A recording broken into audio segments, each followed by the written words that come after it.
All right, we're going to talk banded face pulls next. I've got my band set up. You won't be able to see them, but they're set up in the door frame. I've got a medium band attached to my handles right here, and we're going to be using an overhand grip. So that just means both my hands are going to be palms down when I begin my move. My cables are set up just above my head, so that way when I set up my arms and elbows, they're up at shoulder height or just slightly above.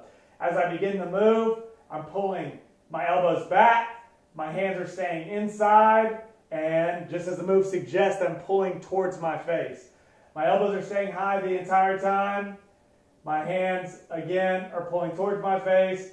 I'm going to feel this one in my rear delt. It's going to work through my rear delt, my shoulders, taking care of my rotator cuffs again. Awesome pre-ab exercise.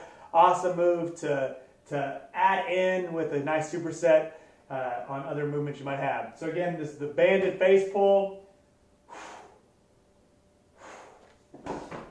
Hook your bands up.